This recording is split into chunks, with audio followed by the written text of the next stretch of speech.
না। এই গেমগুলি এতটাই বিপজ্জনক যে গেমগুলিকে বিভিন্ন দেশে ব্যান করা হয়েছে। এমনও গেম রয়েছে যেগুলো খেলার পর আপনি মারা পর্যন্ত যেতে পারেন। এই গেমগুলিতে এমন কিছু কাহিনী এবং দৃশ্য রয়েছে যেগুলো দর্শকদের জন্য একেবারে উপযুক্ত নয়। অনেকে আবার বলাবলি করছে হোমস্টার কমব্যাক নামের এই গেমটি মানুষের সাথে প্রতারণা করছে। এই গেমটি নাকি মানুষকে 1 টাকাও দিবে না। আসলেই কি এই গেমটি মানুষের সাথে প্রতারণা করছে? এই গেমটি মানুষের সাথে বিশ্বাসঘাতকতা করছে বলে অনেকে গেমটি খেলতে বারণ করছে। আজকের এই ভিডিওতে আমরা এমন কিছু গেম দেখতে চলেছি যেগুলোকে বিভিন্ন দেশে ব্যান করা হয়েছে, আর আপনি ভুলেও এই 10টি গেম খেলতে যাবেন না। তো চ্যানেলটি সাবস্ক্রাইব করে বসে যান শেষ পর্যন্ত দেখার জন্য। Number 10, replay. 2006 সালে জাপানে এই গেমটি মুক্তি দেওয়া হয়। মুক্তি পাওয়ার পর পুরো পৃথিবীতে গেমটি নিয়ে চর্চা করা হয়, কারণ গেমটি অনেক বেশি যৌনতা প্রমোট করছিল।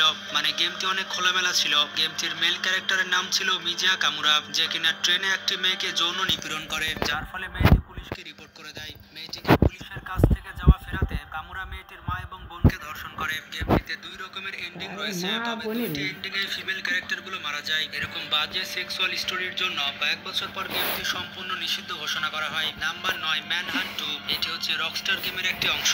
রকস্টার গেম অনেক ভালো ভালো গেম তৈরি করে থাকে। বিখ্যাত গেম ভাইস সিটি তৈরি করেছে রকস্টার গেম, আর বাচ্চা থেকে পুরো সবাই ভাইস সিটি গেম খেলেছে। তবে রকস্টার কোম্পানির গেমগুলোতে অনেক বেশি ভায়োলেন্স থাকে, যার মধ্যে একটি গেম হচ্ছে ম্যানহান্ট 2। এই গেমের মূল চরিত্রের নাম হচ্ছে ড্যানিয়েল এবং সে হচ্ছে অ্যামনেশিয়া রোগী। সে বন্দি অবস্থায় খুঁজে বের করার চেষ্টা করে যে সে আসলে কে। বন্দি অবস্থা থেকে মুক্তি পাওয়ার জন্য সে মানুষকে বিভিন্নভাবে মারতে থাকে। এইসব মারামারির দৃশ্য এতটাই ভয়ানক যে 2007 সালে মুক্তি পাওয়ার পর সাউথ কোরিয়া, কুয়েত, নিউজিল্যান্ড এবং সৌদি আরবে গেমটিকে ব্যান করে দেওয়া হয়। Number 8, grand theft auto. GTA game পুরো পৃথিবীতে অত্যন্ত বিখ্যাত, তবে এই গেমগুলো অনেক বেশি ভায়োলেন্ট এবং অনেক বেশি সেক্সুয়াল, আর কথায় কথায় মারামারি এই গেমের একটি বৈশিষ্ট্য।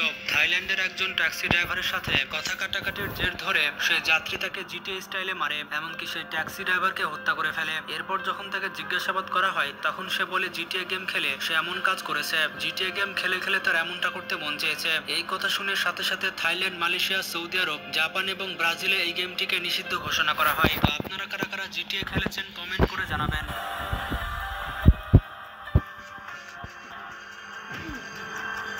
Number 7, stand of. 2018 সালে রাশিয়াতে এই গেমটি মুক্তি পায়, তবে গেমটি সুনাম কামানোর চেয়ে বেশি বদনামের ভাগিদার হয়, কারণ ফার্স্ট পারসন শুটিং গেমটিতে আপনি যে কোনো ক্যারেক্টার নিয়ে খেলতে পারবেন, আর আপনি যখন শুট করে কাউকে মারবেন তখন তার মারা যাওয়ার দৃশ্য এবং মারা যাওয়ার সময় দৃশ্য আপনাকে দেখাবে। মারা যাওয়ার এই দৃশ্যগুলো এতটাই বাস্তব যে আপনি কোনোভাবে এগুলো দেখতে পারবেন না। তাই এই গেমটিকে ব্যান করার জন্য রাশিয়ার স্কুল ছাত্রছাত্রীরা উঠে পড়ে লেগেছিল, এমনকি তারা রাস্তায় নেমেছিল। এই গেমটি বন্ধ করার জন্য তারা 10,000 জন মানুষের সাইন নিয়েছিল। অনেক চেষ্টা করার পর তারা এই গেমটিকে ব্যান করতে সক্ষম হয়।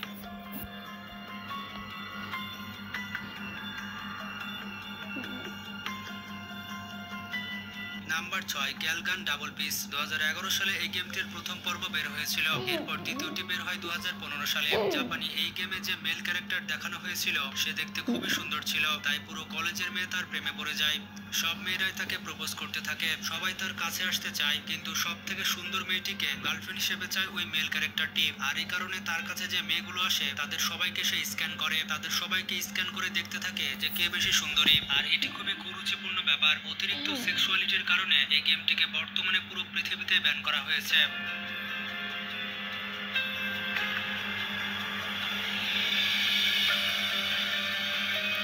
Number 5, postal 2। এটি একটি অদ্ভুত গেম যেখানে মৃত্যু নিয়ে হাসি তামাশা করা হয়েছে, নারী নির্যাতন, জেন্ডার ইনইকুয়ালিটি, এমনকি রেসিজম নিয়েও তামাশা করা হয়েছে। 2003 সালে রিলিজ পাওয়া এই গেমটিতে আপনাকে প্রতিদিন কিছু টাস্ক দেওয়া হবে।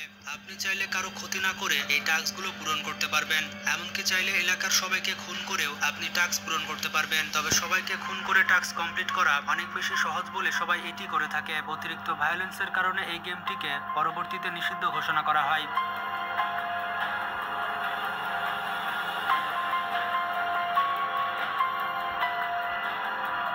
Number 4, hatred. 2015 সালে এই গেমটি রিলিজ পায়, তবে 14 সালে যখন ট্রেলার রিলিজ পায় তখন গেমটি নিয়ে অনেক বেশি কন্ট্রোভার্সি করা হয়। আসলে গেমটিতে কোনো কারণ ছাড়াই হাজার হাজার মানুষকে খুন করা হয়। এই গেমটির মূল মিশন হচ্ছে যত বেশি মানুষকে খুন করা যায়, এটাই হচ্ছে গেমটির একমাত্র উদ্দেশ্য। গেমটিতে কোনো রকম গল্প নেই, এমনকি কোনো রকম কাহিনী নেই। বর্তমানেও পুরো পৃথিবীতে গেমটি নিষিদ্ধ রয়েছে।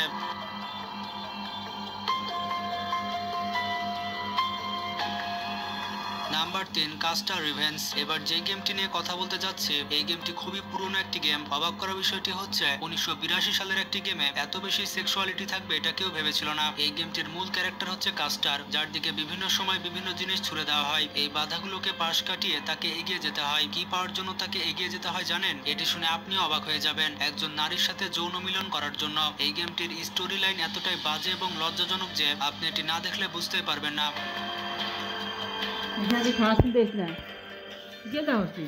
Number 1, sad Saturn. এই গেমটি পিসি গেম হলেও এটি ডার্ক ওয়েবে পাওয়া যায়। এই কথা শুনে আপনি বুঝতে পেরেছেন গেমটি কতটা বাজে। গেমটিতে ফার্স্ট পারসন ক্যামেরার মাধ্যমে আপনাকে এগিয়ে যেতে হবে। এগিয়ে যাওয়ার সময় আপনাকে নানা ধরনের ভয়ঙ্কর দৃশ্য দেখানো হবে। আর এই দৃশ্যগুলো এতটাই ভয়ঙ্কর হয়ে থাকে যে একজন সাধারণ মানুষ এগুলো দেখতে পারবে না। এগুলো দেখে এবং সহ্য করে আপনি যদি এগিয়ে যেতে পারেন তাহলে শয়তানের কণ্ঠে আপনার সাথে কথা বলা হবে এবং আপনাকে ভয় দেখানো হবে। এত মারাত্মক কন্টেন্ট হওয়ার জন্য এই গেমটিকে নিষিদ্ধ ঘোষণা করা হয়। তবে ডার্ক ওয়েবে গেমটি এখনো অ্যাভেলেবল।